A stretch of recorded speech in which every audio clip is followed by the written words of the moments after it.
하나님께서 오늘 우리에게 주실 말씀은 시편 126편입니다. 구약 898쪽입니다.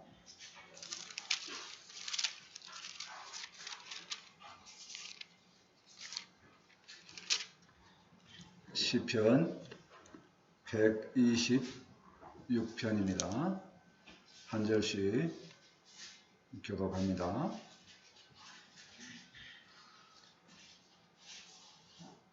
시편 126편입니다. 여호와께서 시온의 포로를 돌려 보내실 때에 우리는 꿈꾸는 것 같았도다.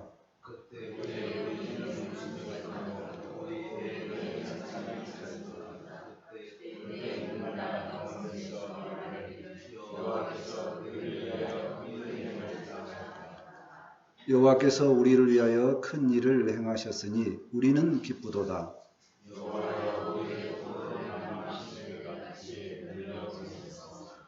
눈물을 흘리며 씨를 뿌리는 자는 기쁨으로 거두리로다. 씨를 뿌리러 나가는 자는 반드시 기쁨으로 그 곡식단을 가지고 돌아오리라. 아멘.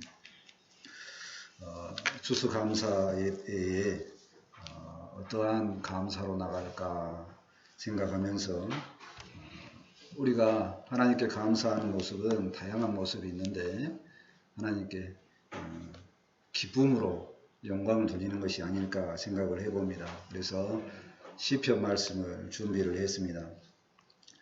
시편 말씀에 여러 종류들이 있는데요. 이제 그 중에 우리가 보는 126편은 그 1절 위에 성전에 올라가는 노래 이렇게 적어져 있죠. 성전에 올라가면서. 그러니까 이스라엘 백성들은 6월절, 17절, 장막절 이렇게 세 번씩 성전에 올라갑니다. 그 올라가면서 이 노래를 부르죠. 이런 노래를 부릅니다. 그러면 아마 그럴 겁니다. 후손들이 이 노래가 무엇인가요? 라고 물어보면 아버지가 설명을 하겠죠. 자녀들한테. 이 노래는 우리 조상들이 이런 어려움 속에 있다가 기쁨을 맞이해서 그 기쁨으로 우리가 노래를 하는 거다. 이렇게 알려줄 겁니다. 우리도 마찬가지입니다. 매년 돌아오는 추수 예배에 혹시 어떤 사람이 물어봅니다. 추수 예배 주일은 왜 드린가요? 그러면 우리는 매년마다 감사해서 드립니다. 이렇게 감사가 흘러나왔으면 좋겠습니다. 아멘. 첫 번째로 우리가 감사 중에 기쁨의 감사의 말씀을 보고자 합니다. 시편 말씀을 해석할 때 가장 중요한 것은 뭐냐면 시인들의 마음을 먼저 헤아려 보는 조건입니다. 126편은 포로로 돌아오는 일에 대해서 가장 감사하는 내용입니다. 1절 말씀 보실까요? 여호와께서 시온의 포로를 돌려보내실 때에 우리는 꿈꾸는 것 같았도다. 꿈들 꾸시죠. 저녁에 잠자면서 꿈을 꿉니다. 근데 너무 좋은 꿈을 꾸면 안 일어나고 싶어요. 잠이 깨기 싫어요. 그런데 뭐 알람 소리든지 어떤 소리가 나서 꿈을 깨면 아까워 이런 생각을 하죠. 또 반대입니다. 지금 있는 일이 너무 좋으면 혹시 그 꿈이 아닐까 이렇게 생각한다는 얘기입니다. 이들도 마찬가지입니다. 너무 좋은 일이 있어서 이거 꿈이 아닌가 이렇게 하는 거죠.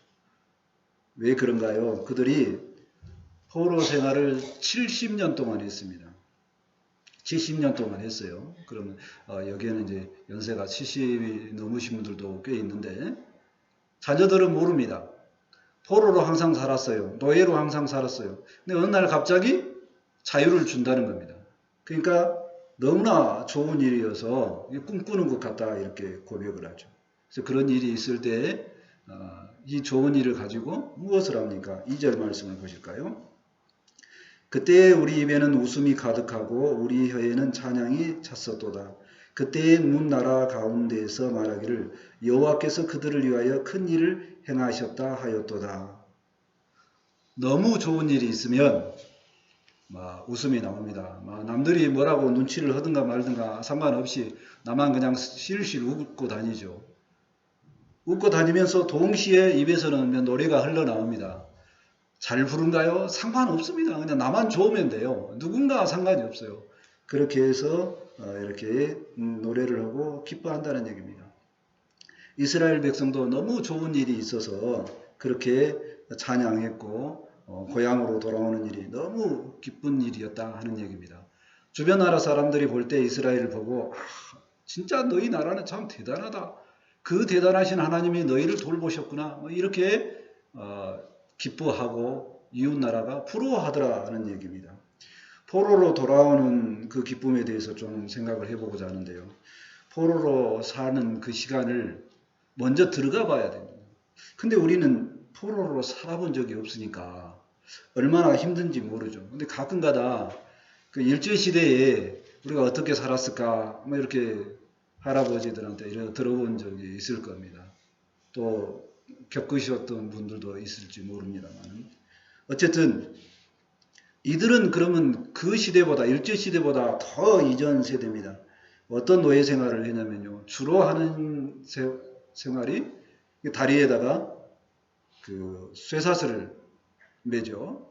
그리고 1년 내내 옷은 뭐 한 벌. 그리고 죽을 힘을 다해서 하는 일들만 하게 됩니다. 힘들어 죽겠는데 그 일만 시키죠. 겨우 목숨을 부지할 수 있을 정도로 먹을 거 던져주면 그거 먹고 못 먹으면 그냥 굶고 그렇게 살죠. 내 것이라는 건 아무것도 없고 뭔가 가지려고 소유하는 거 있으면 그게 귀한 거든 안 좋은 것도 상관없습니다. 다 빼앗아 간다는 겁니다. 그렇게 사는 인생 자체가 너무 고통이 커서 언제 또 누가 뭐 죽어도 뭐 당연하다 이런 생각을 하는 시기입니다.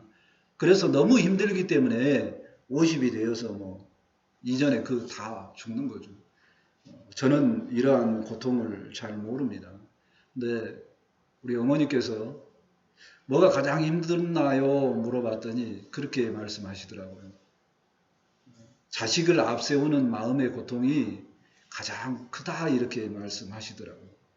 그래서 조금은 동의를 합니다. 저도 자식을 키우니까 자식이 아프면 굉장히 힘들죠. 근데 이들에게는 이 고통이 더하다는 겁니다. 누가 물어봅니다. 저 아버지, 저 바벨론 사람들은 괜찮게 살아가는데 우리는 언제 저렇게 돼요? 라고 할 때 부모는 찢어지는 가슴을 안고 뭐라고 이야기를 해야 됩니까? 우리는 그냥 이렇게 살아야 돼 라고 할 수밖에 없는 그런 환경이라는 얘기죠. 자, 그렇게 살아갑니다. 그런데 갑자기 하루아침에 누가 와서 말합니다. 역대하 36장 22절과 23절에 기록이 되어 있는데요. 말씀은 중요한 것이 아니고 고레스 왕이 갑자기 나타나서 갑자기 너희 나라로 돌아가라. 하나님의 성전을 지어라. 뭐 이렇게 한다는 겁니다. 자기들이 잘한 것도 없고 환경이 변한 것이 없습니다. 갑자기 고레스 왕이 고향으로 돌아가라 이렇게 이야기합니다. 그래서 그들이 말하죠. 이게 꿈인가? 꿈꾸는 거 아니야? 야 진짜야? 그러니까 아니야 돌아가래. 그러면서 쇠사슬 풀어주고 가라고 합니다. 그래서 고향으로 돌아오는 발걸음이 얼마나 가벼웠겠습니까? 고향이 어떤 상황은 모릅니다. 근데 그냥 즐겁죠. 콧노래가 나오고 흥겨운 가운데 웃음이 절로 나오는 그런 기쁨의 시간을 갖게 된다는 겁니다. 우리에게는 이런 기쁨이 없을까요? 우리에게도 이와 비슷한 기쁨이 있을 줄 믿습니다. 아멘. 포로로 있다가 풀려나는 기쁨 똑같습니다. 죄가 주는 그런 권세 아래 눌려 있다가 풀려나는 그런 기쁨이 있습니다. 죄 가운데 머물러 있으면요, 인생들이 죽음을 생각합니다. 늘 죽음과 같이 합니다. 너무나 그 인생이 힘들면 언제 죽을까를 가지고 고민을 합니다. 근데 언제 죽을까 고민하다가 자녀들은 부모에게 물어봅니다. 그것도 가장 마음이 쓰이는 엄마에게 물어보죠. 요즘 어때요? 그러면 뭐 힘들고 어쩌고 그러는데 그래서 엄마가 퉁명스럽게 이렇게 한다거라든가 이렇게 하면 죽으러 가는 거죠. 근데 엄마가 뭐 괜찮아 사랑하는 네가 있잖아 하고 좀 정으로 대해주면 엄마 보고 연장합니다. 이렇게 살아가는 사람들이요, 오늘날에도 많습니다. 증거가 뭐냐면요, 그걸 그 엄마라든가 내가 가장 의지했던 사람이 좀 퉁명스럽게 해버리면 그게 마지막 건입니다. 그래 놓아버리고 죽은답니다. 근데 그럴 때 언제 죽을까 고민하고 있을 때에 나도 모르게 하나님께서 일방적으로 우리에게 은혜를 주십니다. 하나님의 복음이 들려지게 해줘. 구원자 예수님이 우리에게 다가옵니다. 성령님을 통해서 구원의 역사를 일게 합니다. 갑자기 내가 은혜를 덧입고 살맛이 나겠는가. 내가 살아야 되겠다는 힘을 얻게 되는 겁니다. 실제로 갑자기 그 죄가 주는 권세에 있다가 갑자기 풀려나면서 은혜를 덧입게 됩니다. 너무 기뻐하죠. 그리고 갑자기 사람이 바뀝니다. 주변 사람들이 그러죠. 갑자기 사람이 변하면 죽는다고 하는데 너가 그러냐. 이런 현상이 있을 정도로 사실은 그 사람은 뭐냐면 죽었었습니다. 근데 살아난 거죠. 그래서 기쁨으로 나아갑니다. 너무 좋아합니다. 그래서 너무 좋아하는 그 인생이 뭐하냐. 노래를 부르고 찬양을 하고 갑자기 시를 씁니다. 한 번도 안 썼던 시를 쓴다고요. 이번에 어떤 권사님이 시를 쓰신다고 하더라고요. 저도 시를 써본 적이 있습니다. 남이 평가할 때요. 너무 안 좋다고 해서 버리라고 하는데 저는 끝까지 너무 좋아서 왜 그러냐면 인생이 처음 시니까요. 누가 평가해도 상관이 없습니다. 너무 좋더라고요. 그래서 시를 씁니다. 그 시는 감사하는 시가 되죠. 그래서 감사로 영광을 돌렸던 일이 기억납니다. 하나님께서는 우리에게 원하시는 것이 바로 이렇게 감사로 드려지기를 원합니다. 아멘. 그래서 주님께서는 시인을 통해서 그렇게 고백받기를 원하십니다. 시편 89편 16절에 그렇게 말합니다. 그들은 종일 주의 이름 때문에 기뻐하며 주의 공의로 말미암아 높아지오니. 주님 때문에 기뻐하는 것, 이 영광을 하나님께 늘 들렸음을 생각합니다. 아멘. 주님으로 인해 늘 감사하고 기뻐하는 우리가 되었으면 좋겠습니다. 아멘. 두 번째, 먼저 돌아온 자들의 기도 제목을 들어보고자 합니다. 3절과 4절을 한꺼번에 봅니다.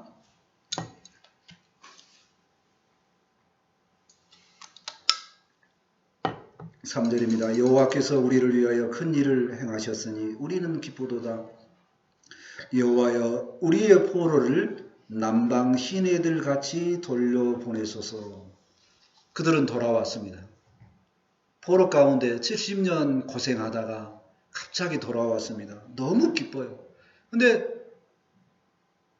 고향 땅을 보니까 살 길이 막막합니다. 그래서 두 가지 기도 제목이 생각이 났습니다. 그 두 가지 기도 제목이 뭐냐면, 하나는 이 막막한 삶 가운데 주님 시내 같은 물줄기를 우리에게 허락하셔서 풍족하게 농사짓게 살게 하옵소서, 이런 느낌이고, 또 하나는 시냇물이 막 오듯이 아직 돌아오지 못하는 포로들을 우리에게 돌려보내 주십시오, 이렇게 이야기합니다. 유대 땅은 사실 시내가 없습니다. 다 골짜기입니다. 요단강 젤젤 흐르는 물뿐이고요. 없습니다. 우리는 물이 풍족해서 가는 곳마다 시내와 강이 있기 때문에 잘 모릅니다. 그런데 거기에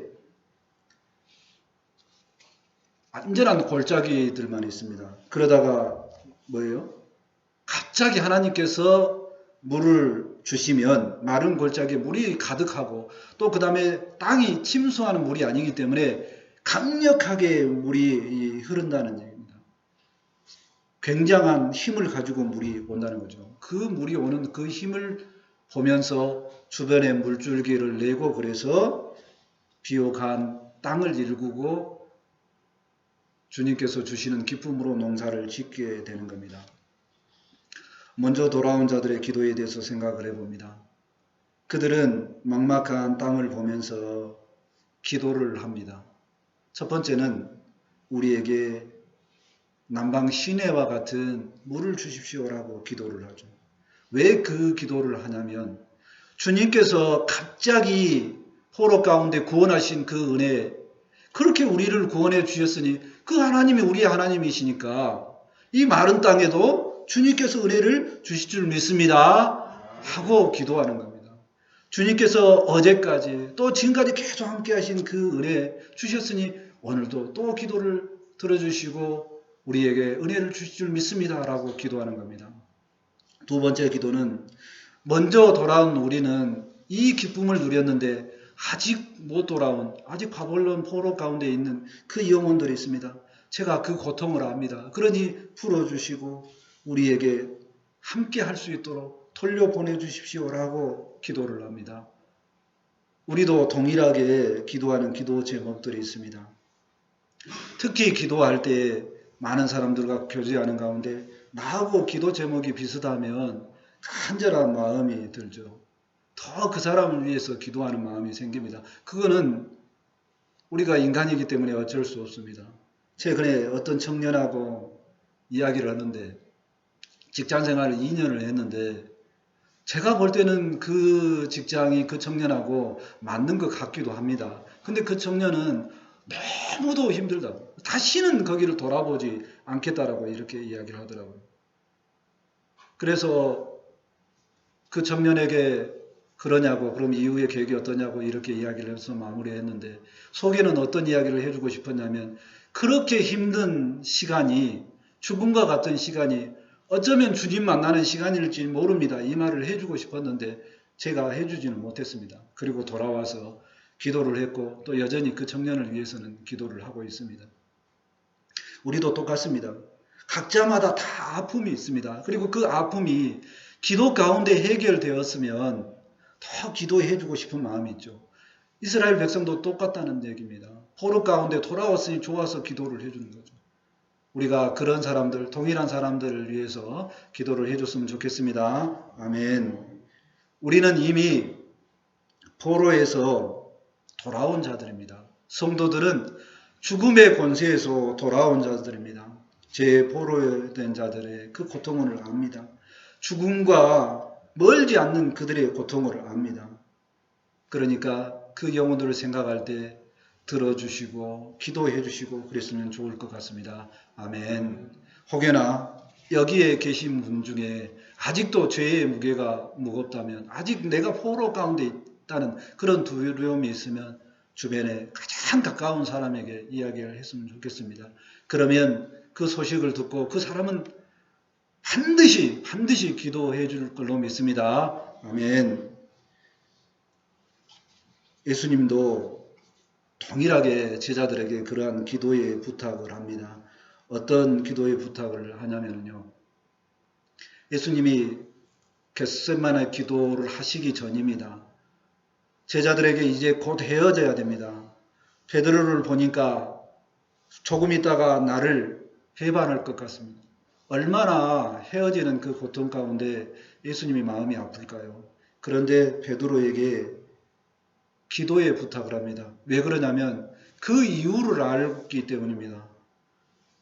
너가 나를 배반하지만 너는 다시 돌아올 거다. 그리고 그 돌아올 때쯤 내 말이 기억날 때에 형제들을 굳게 하고 그 형제들을 위해서 대신 기도해줘라. 이렇게 기도의 부탁을 합니다. 누가복음 22장 32절에 주님께서 베드로에게 말합니다. 그러나 내가 너를 위하여 내 믿음이 떨어지지 않기를 기도하였노니 너는 돌이킨 후에 내 형제를 위하여 굳게 하라. 베드로는 지금은 그때 예수님이 그때 그 말이 무슨 기도 부탁인지 모릅니다. 그러나 나중에 베드로는 배신했다가 돌아온 후에 형제들을 위해서 기도하고 형제들을 굳게 세우는 믿음의 사도가 됩니다. 우리도 똑같습니다. 우리도 죄 가운데 있다가 주님 품으로 돌아왔음을 믿습니다. 그러니 아직 죄 가운데 있는 연약한 영들 위해서 항상 기도하는 우리가 되었으면 좋겠습니다. 아멘. 세 번째로 기쁨으로 거둠에 대한 내용을 말씀드리고자 합니다. 5절 말씀을 보시겠습니다.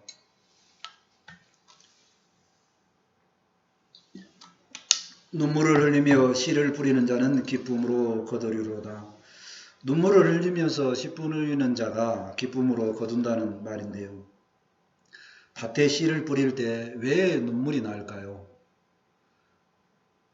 우리는 씨 뿌리러 갈 때 날씨가 좋기 때문에 눈물이 잘 안 나죠. 그런데 유대 지역은 아까도 말씀드렸다시피 비가 안 옵니다. 강과 호수가 없습니다. 그들의 농사 방법은 그겁니다. 메마른 땅에 일단 씨를 뿌려 놓습니다. 아무것도 없는데 푸석푸석한 땅에 씨를 뿌려 놓고 비 오기를 기다립니다. 하나님이 비를 내려주시지 않으면 굶어 죽는다는 생각을 합니다. 그런 심정으로 음식이 될 만한 그 씨가 얼마 남지 않았습니다. 자녀들은 왜 그거를 뿌리냐고 뭐라고 할 수도 있습니다. 그런데 그 마지막 남은 씨를 뿌리고 기다리는 거죠. 하나님께서 비를 내려주시길 기도합니다. 그런 마음을 가지고 씨를 뿌리니 눈물이 흐르는 것이 당연합니다. 하나님께서 비를 안 주시면 나는, 우리 가족은, 우리 자녀는 죽습니다 하는 그런 마음으로 씨를 뿌린 겁니다. 간절한 마음으로 씨를 뿌립니다. 비가 올지 안 올지 모릅니다. 이스라엘 땅에 항상 비가 오는 건 아닙니다. 올지 안 올지 모릅니다. 그런데 믿고 뿌리면 기쁨으로 추수할 수 있다는 말씀입니다. 아멘. 그러나 비가 올지 안 올지 모른다고 해서 뿌리지 않는 자는 추수 때 거두는 것이 없습니다. 6절 말씀은 그것을 한 번 더 강조하는 내용입니다. 울며 씨를 뿌리러 나가는 자는 반드시 기쁨으로 그 곡식단을 가지고 돌아오리라. 같은 내용인데요. 울며라는 단어는 원어에 보면 통곡하다는 단어입니다. 남들이 다 들을 수 있을 만한 그런 울면서 씨를 뿌리는 거죠. 그렇게 씨를 뿌리는 심정으로 이들은 뿌리러 나갑니다. 그들이 울며 씨를 뿌리는 그런 심정이 어떠한 심정인가를 대해서 좀 더 생각을 해보고자 합니다. 그들은 우리와 다릅니다. 씨를 뿌릴 때 너무도, 씨 뿌리는 자체가 너무도 힘듭니다. 오직 하나님만 기대하는 거죠. 다른 방법이 없기 때문에 그들은 눈물이 나지만 씨를 뿌립니다. 놀라운 일을 행하시는 주님께서 포로에서 구원해 주시고 작년에도 비를 주셔서 이른 비와 늦은 비를 주셔서 먹여 주셨으니 올해도 주님께서 비를 주실 것입니다. 그러니 그 주님을 의지하고 뿌려봅니다 하고 그 주님을 믿고 뿌리는 겁니다. 그들은 하나님만 믿기 때문에 씨를 뿌릴 수 있음을 믿습니다. 아멘. 우리에게도 힘든 일이 있습니다.